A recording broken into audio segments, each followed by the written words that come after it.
नमस्कार दोस्तों। प्रभु राम का सबसे बड़ा अपमान अब तक तो नहीं हुआ था, लेकिन अब सबसे बड़ा अपमान हुआ है। अपमान करने वाला भी सत्ता का सबसे करीबी आदमी है। कांग्रेस प्रवक्ता सुप्रिया श्रीनेत के नज़रिए में वो एक भाड़े के नाम और चोरी के गाने लिखने वाला है। अब आते हैं प्रभु सिया राम के अपमान पर। जो रावण उनका दुश्मन था, जिस रावण ने युद्ध भूमि में उनको चुनौती दी थी, उस रावण ने भी कभी प्रभु राम का अपमान नहीं किया था। ये नहीं कहा था कि बहुत हुआ, अब हटाओ राम का नाम। दोस्तों, प्रभु राम का भावपूर्ण भजन आपने ज़रूर सुना होगा। भजन में प्रभु राम के बाल रूप का वर्णन किया गया है। वो ठुमक कर चल रहे हैं, उनकी पैजनियाँ बज रही है और क्या क्या हो रहा है। भजन में प्रभु के इस बाल लीला के बारे में विस्तार से बताया गया है। किलकी उठत धाय गिरत भूमि लट पटाए, धाय मात गोद लेत दशरथ के रनिया, ठुमक चलत रामचंद्र बाजत पैजनिया। प्रभु राम का ये बाल रूप चित्त में आनंद देता है, मन को प्रफुल्लित करता है, लेकिन प्रभु का ये मनोहरी रूप आज नफरत के सौदागरों को मंजूर नहीं है। वो तो प्रभु के बाल रूप को भी अपने नफरत और धार्मिक सांप्रदायिक उन्माद के रंग में रंगना चाहते हैं। कैसे? नफरत के नए सौदागर मनोज मुंतशिर के अल्फाजों पर आप गौर जरूर फरमाइए। बहुत हुआ ठुमक चलत रामचंद्र बाजत पैजनिया, अब होना चाहिए धमक चलत राम भक्त फाटत पैजमिया। नफरत की इस नई दुनिया में प्रभु श्री राम के लिए कोई जगह नहीं। उनकी जगह पर अब तथा कथित उनके भक्त और उन सो कॉल्ड भक्तों का रूप, विध्वंसकारी, अत्याचारी, दहशत पैदा करने वाला रूप, धमक चलत राम भक्त। ये तथा कथित राम भक्त ठुमक कर नहीं चलेंगे। ये धमक पैदा करते हुए, धरती को हिलाते हुए, लोगों को डराते हुए, धमकाते हुए चलेंगे। फाटत पैजमिया। पैजमिया शब्द का प्रयोग बड़े शातिराना अंदाज में किया गया है।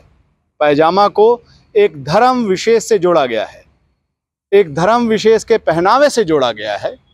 हमारे देश के प्रधानमंत्री माननीय मोदी जी ने भी कपड़े के रंग से धर्म विशेष के लोगों को जो जोड़ा था, उसे ही उनके भक्त मनोज मुंतशिर अगले चरण तक ले गए हैं, पैजामा से जोड़ दिया है। अब गौर कीजिए, राम भक्तों के धमक चलत से पैजामा पहनने वालों का क्या होगा। फाटत पैजमिया, पैजामा फट जाता है। प्रभु राम के ये नए नफरती भक्त हैं, लोगों को डराने वाले, धमकाने वाले, उनके कपड़े फाड़ने वाले। प्रभु राम हर युग में मर्यादा पुरुषोत्तम थे और मर्यादा पुरुषोत्तम रहेंगे। वाल्मीकि के राम हो या तुलसीदास के राम, राम का कोई रूप इस तरह का पहले नहीं था। वो तो मर्यादा के प्रतीक थे। लेकिन सुप्रिया श्रीनेत के शब्दों में ये चोरी के गाने लिखने वाले ने अपने राजनीतिक फायदे के लिए उनके मर्यादा और शील की तस्वीरों के जरिए बदल दिया है। पर कांग्रेस नेता श्री राहुल गांधी ने जय सिया राम कहकर इन सब की पोल खोल दी है। जय सिया राम का जो संबोधन पारिवारिक, सामाजिक, धार्मिक मर्यादा को बयां करता है, उस संबोधन को भय पैदा करने वाले जय श्री राम में बदलना चाहते हैं। आपने गौर किया होगा, अब जहां कहीं धार्मिक उन्माद या सांप्रदायिक तनाव की स्थिति पैदा होती है, वहां भारतीय जनता पार्टी और उससे जो जुड़े नफरती संगठन के लोग हैं, जय श्री राम का नारा लगाते हैं। जय सिया राम वाले मर्यादित राम को उनको मंजूरी नहीं है। उसकी जगह उन्होंने एक नया राम बना लिया था, जो सामने वाले के दिल में एक दहशत पैदा करता था। लेकिन अब इतने भर से इनका काम नहीं चल रहा है, तो अब इन्हें प्रभु राम का ये रूप भी मंजूर नहीं। प्रभु राम का रूप छोड़िए, प्रभु राम ही मंजूर नहीं है। इसीलिए तो मनोज मुंतशिर प्रभु राम को हटाने की बात कह रहा है।